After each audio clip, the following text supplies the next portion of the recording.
Speaking of reliability, a podcast with good friends talking with you about reliability engineering topics. All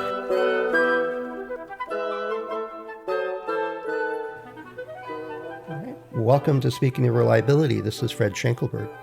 And this is Chris Jackson, and we're going to talk about decisions and how we can make sure decisions add value. Is that right? Yeah. Well, we were chatting earlier about students. We both teach classes in one form or another. And I've run into it a couple of times recently. This isn't a particular question to the show, but it's a question that I think both of us, Chris, get or run across is, well, one question I did get was similar to this problem. Is this, can you help me estimate the reliability of our product? Well, okay, that led to a whole pile of questions. And he says, no, I'm not getting the MTBF number I need from the software package we're using. And how do I adjust it so I get the number that we expect? And I'm like, okay, well, let me unpack this. You're not going to like the answer. But doing a parts count to generate a random MTBF number so that it meets your customer's expectation is one line. Two, it's not helping anybody, you or the customer. So you need to back up and figure out what it is exactly you're trying to do as a reliability engineer, and get a life. I didn't say it that way in the response to that question, but and we were just talking about accelerated testing. It's the question of how many sample size I need. There's a whole pile of other things you need to do. Is, do you even need to test this? Am I doing the right thing? And I think, Chris, you and I talked about this a handful of times, is you got to start with what decision you're trying to make. Where are you trying to go? If I work out exactly how it'll last for 20 years and nobody cares, I just wasted a whole lot of time. Right. So I think the issue is that we need to get out of just putting our head down and cranking out software or running tests and doing analysis or field failure analysis and writing reports, to the ones changing the mindset a bit to, we need to do the things that actually matter. And I think the focusing on the objective or the decisions then helps us prioritize that this makes a difference to somebody if they get the right information or get good information. So let's work on that. And it actually saves yourself a lot of heartache, because I think we talk in these podcasts, it feels like to death, where we have people come up and ask us questions like, what's the number? How do I find the MTBF? How many samples do I need? What accelerated life model should I use? And you go, whoa, why are you doing this? Because we're not trying to be obstructive here, but if you don't know why you're doing this, we don't even know what questions to ask. And you're asking me these questions if you don't know why you're doing it. I think the analogy I used in the last podcast is, when someone asks you, how much fuel do I need for my vehicle or car? There's a ton of questions there's a ton of questions that come before that. Why are you doing this? Why are you going to go for a drive in your car? Where are you going to go? What are you going to tow? What vehicle is it? And of course, it's obvious that you need to have an idea to the answers to all those questions in order to say, well, then now you need this much fuel to do what you need to do. And it's just so, if you think about it, it's so much easier to know where you're going before you start a journey. That's one of these sort of prerequisites of going on a journey, I would argue, knowing where you're going. But people want to feel like they're making progress. And just moving isn't progress. You could be moving in the wrong direction. And it means it takes a lot of time and effort to undo what you've done if you ever get to do it. So, I think we're talking about scenarios where our students say, just give me the number. What is this? What do we do? What's the formula? Right. Give me the 5 formulas I need, and I'll be done. And I just crank out those. Right. No, it doesn't work that way. But, and it's just, I think as engineers, we're almost trained in a way. You've got textbooks. It's like a brief opening salvo regarding value and societal good and things like that. but then it's assumed that we want to improve reliability ad infinitum, and everything needs to have a corrective action, and everything we need to model everything. And you go, no. Why are we doing this? Is it because are you trying to improve operational availability? An example I often use in my courses is Planet.com. That's a company which uses a large number, hundreds of small satellites, and I mean really small satellites, less small than shoebox size, to image every centimetre of the Earth's surface every single day. And the ability for them to do that is based on the number of satellites that are actually working, pointing towards the Earth's surface. And they know, as a rule, how often they can launch more satellites to replace the small satellites that are broken. And small satellites don't last for a particularly long time. They know how many small satellites they can have up their sort of total. They know how much it costs. And in fact, often makes more sense to, instead of spending $3 million on what is a very reliable small satellite, to spend $3 million on 3 unreliable small satellites. That's often a better deal because those 3 satellites working in concert provide more better coverage and more likelihood of there being eyes on the Earth's surface for longer. Mm-hmm. And so reliability doesn't get improved ad infinitum. It needs to be understood more than measured over and over and over again. Well, the objective or the what that organization is trying to do is map the Earth every day, and that's availability. You need to have eyes on it that's able to do it. And if you have a couple extra, well, you can't launch one every couple of minutes when you detect a missing spot. Right. I guess you could if you had enough money, but it makes sense to ship a couple hundred up and disperse them. And yeah, there's some overlap, but now we got the advantage of redundancy. But if I'm sitting there as the reliability guy and I'm saying, well, this individual shoebox needs to last for 5 years and it's going to cost me $3 million to make that one shoebox, well, we're kind of missing the picture here. A big picture might be the no pun intended. Well, maybe it is. You know what I mean? Yeah. When people say no pun intended, they absolutely intend that pun. Of course, yeah. No, it was a mistake. I didn't realize until after the fact that it's punny that way. Yeah, but the idea is that Carl and I talk about it, and on occasion and you and I talk about it all the time. Is, well, what are you trying to do here? What's the big picture for this organization? And yeah, there is a pun again, but the idea is that it's if they're trying to just get every day map the whole surface, there's many, many, many different ways to do that. If it's a home product, a home kitchen appliance of some sort that you're competing as low cost, and cost is the driver for everything you're doing, and you need to be on the shelves in a particular market and a particular day, so time is critically important. Well, we're not going to go do a 3-year study of the motor's reliability. No, we're going to sort out what's the biggest hurdles to having a complete failure when it shows up. If it's got to be at least good enough, and which is a different criteria than perfect. So what is good enough? I think the real issue is that when people ask these questions, they don't want to think about it. They really don't want to invest time thinking about it. They want someone to tell them the answer, and that's the root cause of these problems 9 times out of 10. They don't want to think about it. Yeah, and the hard part is neither does our management teams and the folks saying, "Hey, reliability person, go do reliability." There's a disconnect there too. It says, "Well, what are you trying to achieve?" Well, we don't want to spend any money. All right. Well, I need to talk to the design team then. Let's get it right from the start. Well, no, you can't talk to the design team. You go to testing.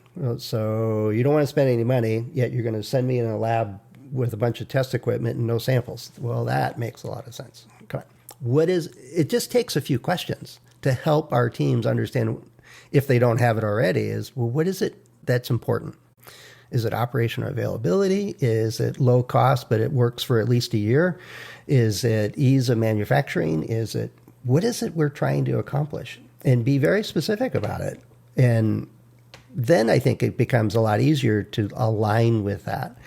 and make recommendations that align with that touchstone. Right. It sounds easy, right? But it just takes a conversation.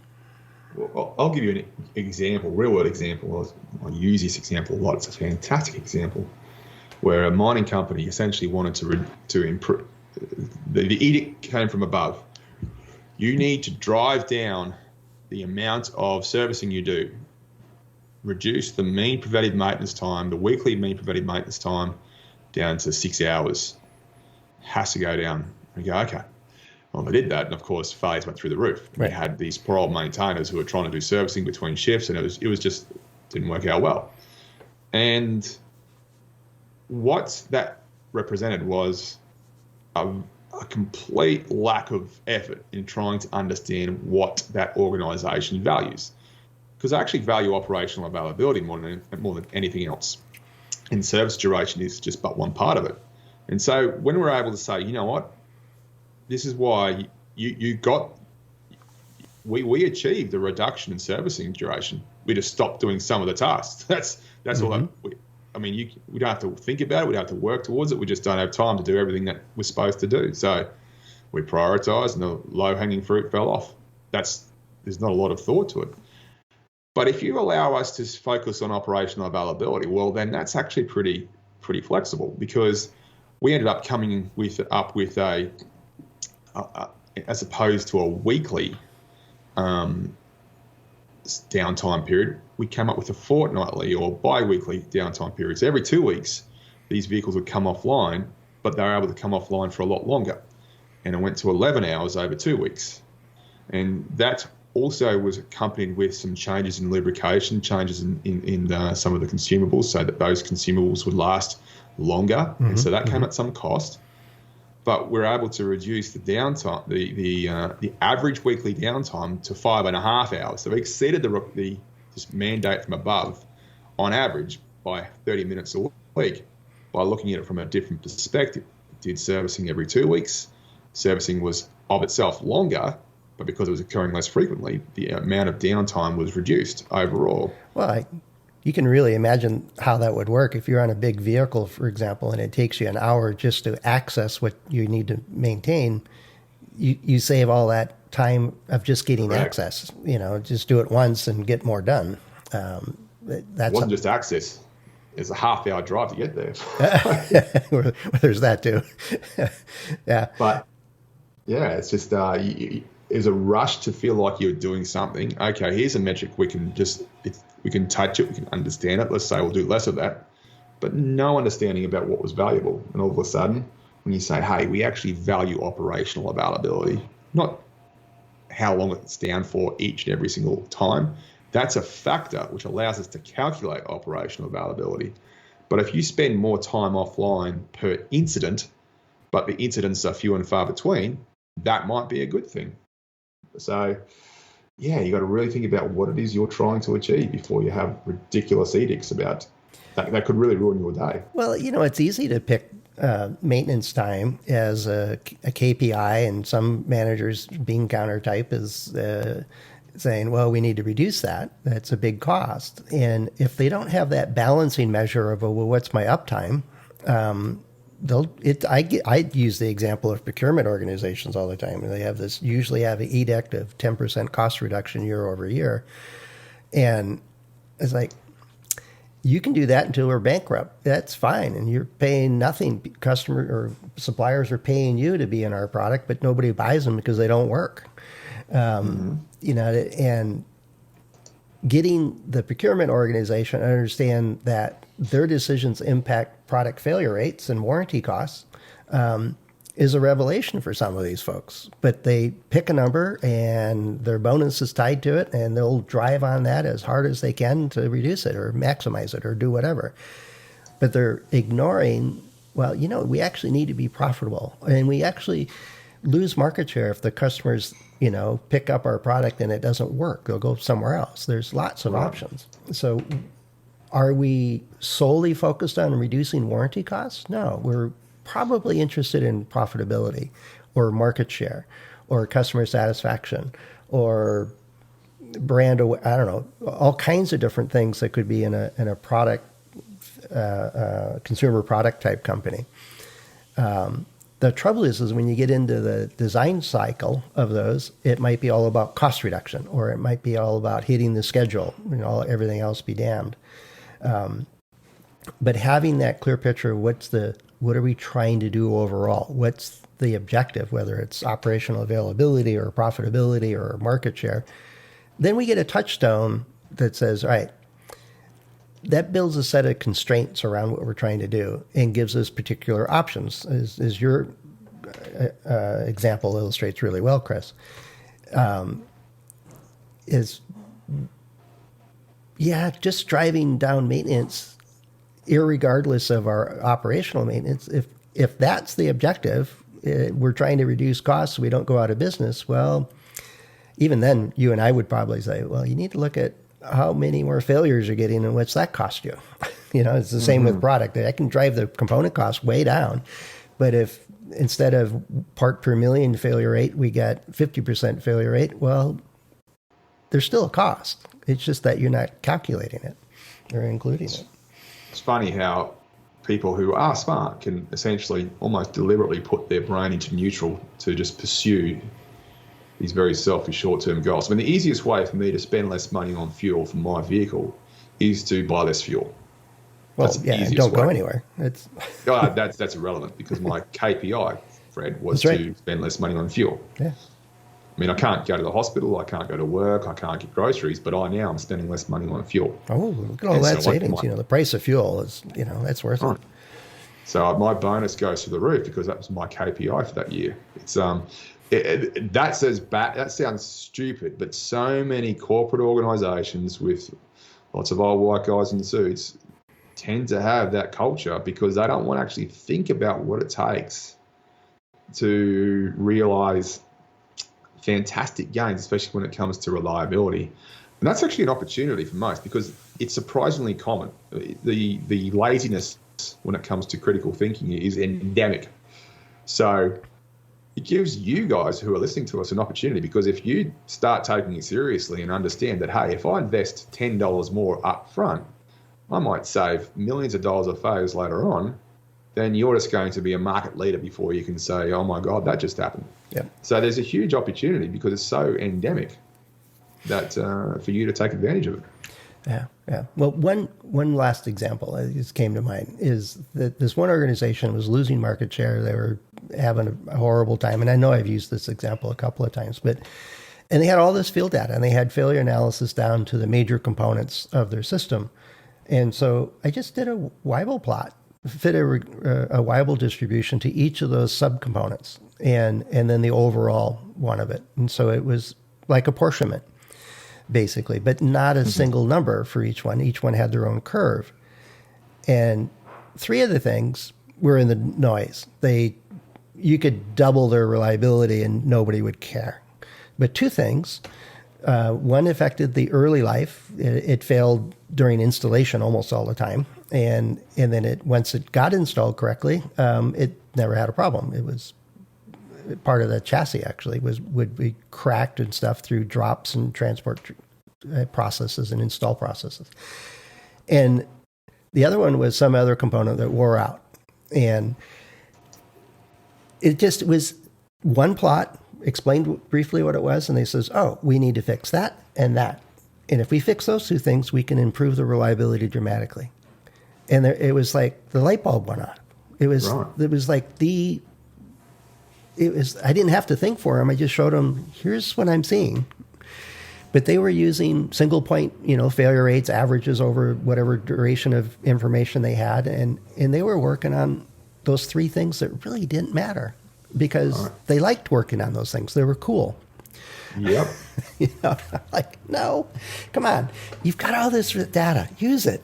Here's a simple way to look at it. Let's do a Pareto of what's most important at the first month and what's most important at 6 months, what's most important at 2 years.